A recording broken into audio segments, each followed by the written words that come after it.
You come together and get an understanding of we're all human beings. And if I cut my finger and you cut your finger, I guarantee you, you're gonna both have red blood.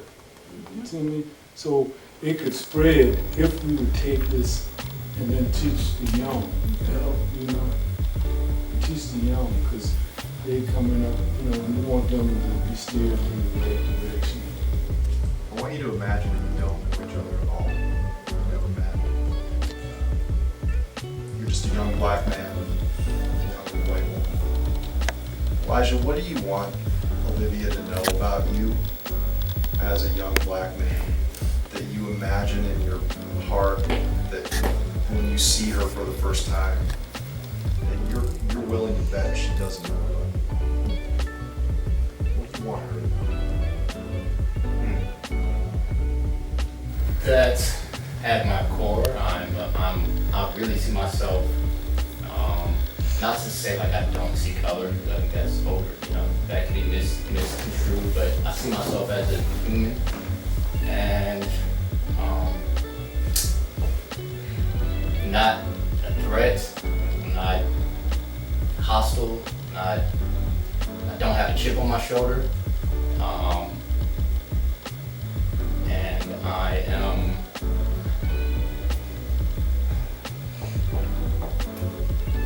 friendly, you know, and I'm looking to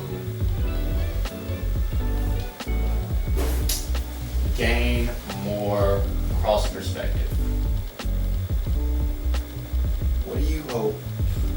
You've never met Elijah before. You see him on the street, you see him in the store. What do you hope that he knows about you? That you're willing to bet that he doesn't? That I see you.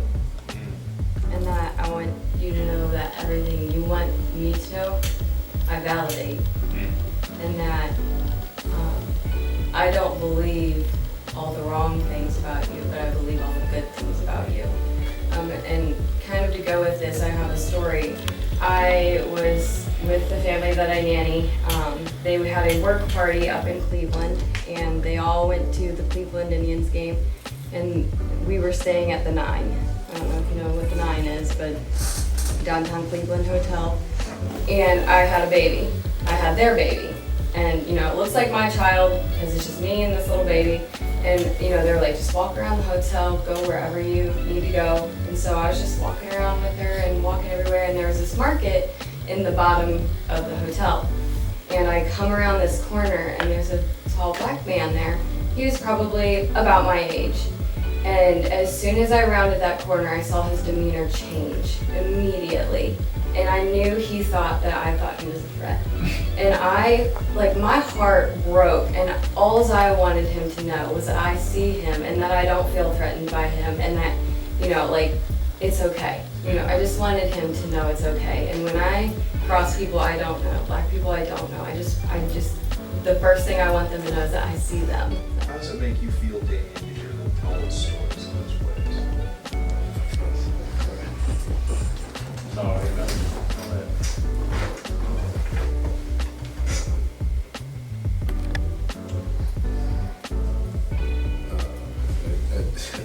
That makes me feel good. You know, nobody would know that, you know, if you don't ask that question. You know, you're not gonna have that dialogue with them. You know what I mean? I think a lot of people, a lot of the young black men don't want that voice to be heard. There's a lot of white women who want that voice to be heard. White men, you know, who want that voice to be heard. I don't see you as a threat. I'm here. I'm human. Wow. I'm just like you. I have kids. I have kids that I love. that I love, That just I like care you. about. And yeah, just there's just tons of people out there that want to convey that message. You know, just because of everything going on, it doesn't happen. Because the discussion doesn't happen. Because the overgeneralization. You know, it just doesn't happen. And thank you for sharing that. Hearing that felt good because I grew up, and it was kind of hard because I never knew, and people would ask me, like, when they see my mom, they're like why is her mom that color? And I go a lot of places with my grandma now that my grandpa passed away, and I would like follow her into the door, and people would just like look to make sure my grandma's okay, like I'm after her or something. That's my grandma. And I remember when I was little, I would go to water park with my dad, and my dad was asking this lady, she had kids, and she was like, "The water cold?" This lady was just like, she was a nice little white lady and had, you know, her kids, and she was like, "Come on, let's go, let's go." And then she just ran with her kids. I don't know, when I remember my dad, I just saw my dad, his heart hurt so bad. And it's just hard for me, because like I'm attracted to, more attracted to white women. I don't want to say that, but I am. Like your mom, yeah.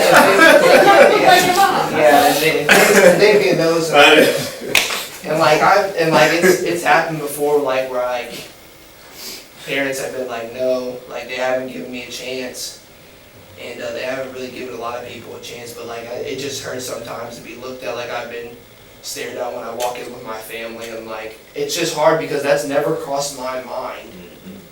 Like it's like for some to cross like a kid's mind when, you know, when I'm in fourth, fifth grade going to practice, and I have my friends asking me, why is my mom that color, and why is your dad that color, and why are your mom and dad together, and that's all I know. And I was like, I would never, and my godmother's adopted. My godmother's light skinned with white parents and has a black brother.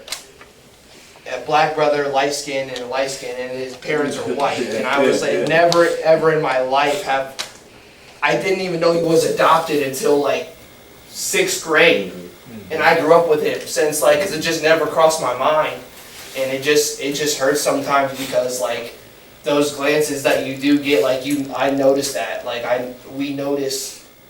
we read people's body language, and that's what when you guys were talking about, like, well, if you guys didn't know each other, I want someone to see my body language, and if I'm open for a reason, or if I'm sad for a reason, and you see that, that's what we're good. We're good at that, humans, we're good, we see that, we read it, that's what animals do with other animals.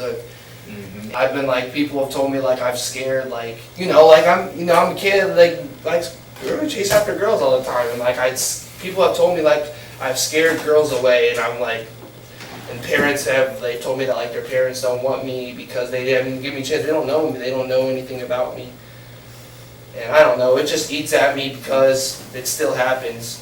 And in history class, you know, I'm learning about the LA riots in like 90s, Rodney King. Yeah. And now my kids are gonna have to learn about Jim Crow, Rodney King, George Floyd, and now we're just gonna have to learn about another one down to the pile. It's more than just, it could be dang near a whole year. You can take a 4-year class on it if you wanted to. What's interesting about that too is how it gets passed down outside of school, generation to generation. That like, say, your dad, his perspective that he may have gotten from his dad or his grandfather can get passed down all the way to your daughter, you know, and that can, and so like the perception of the Rodney King incident and the perception of all these incidents and the perception of police, like you said, it's not just coming from people being born and experiencing it on the news, but it's also from their parents and their grandparents and their, you know, relatives. It just. And they might have gotten it worse. Yeah, I know they got it worse, and it just, I don't know, it just eats at me, because I go places. I went out to eat recently with my uncle, my cousin, and you know, they're white, and I'm obviously not, so, and then they were just like, people just like, and it's not the waiter's fault, but you know, just like, you with them, like, did I walk in with them? Like, I don't know, like, what if you sure you're at home? Like, I don't know, it just sucks. But one part that really eats at me on is just this one time I went with my grandma, and I was like, forgot something in the car, grandma about to go grab it and come back in, my grandma's sitting down, and I just walk in, I'm heading her direction, and I just see everyone just like, Wow. get up and look, and I can't even go sit with my grandma at a table. It probably hurt more than anything, really, because I'll just sit with my grandma.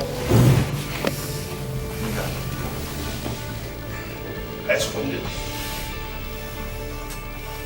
I'll protect my grandma, I'll protect her. You know what I mean? If someone comes in that direction, I'll protect her.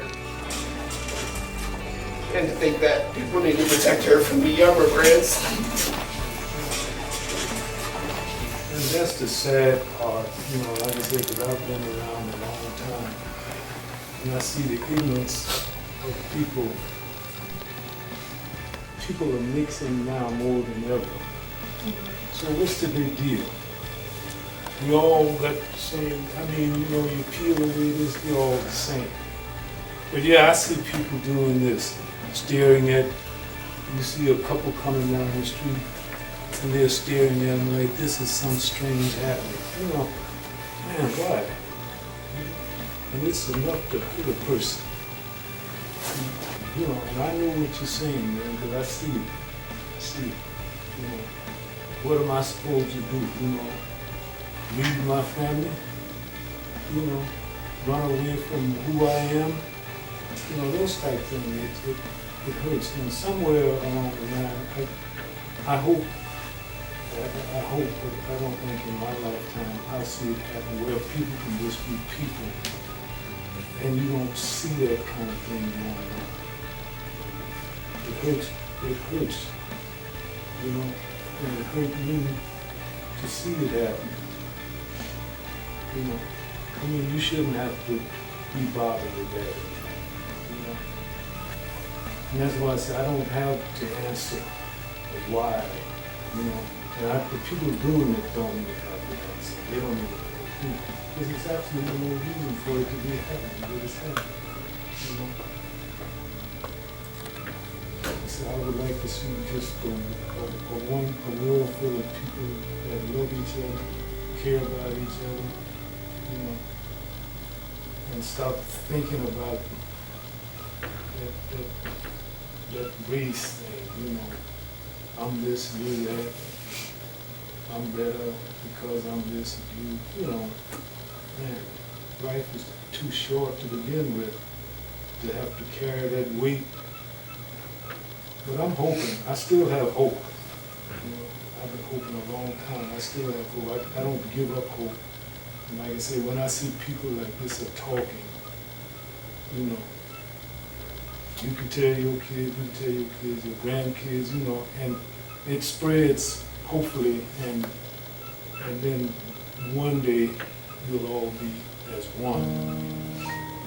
You know, that's my hope. Listening to your story and you having given me the honor to guide this conversation. I hope that everyone has felt heard and seen and listened to. Any final words we can get anybody? I just wanted to say, I mean, my heart was going out with Kim when we were talking, and I have a lot of thoughts, but my one is, when I'm hearing you talk about Lucas and whether it's Ontario or Mansfield, I've followed you for a long time. You know, Clay comes to the church on. Yeah. Followed you for a long time, admired you, sitting listening to you tonight, the admiration went even more. But like when I heard Jeff, and I know what he means, when I hear you talking, when you're like sharing some of it, and I hear Jeff say, you know, give you 20 years or give you 30 years and you'll get it more.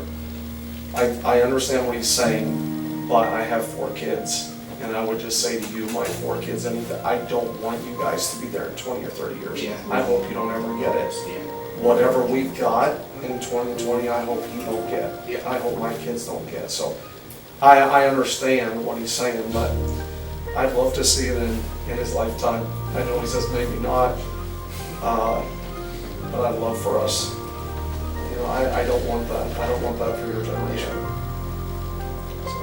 I think Mr. Buford said best, peel off the exterior, we're all equal, regardless of skin color, regardless of where we live, where we're from.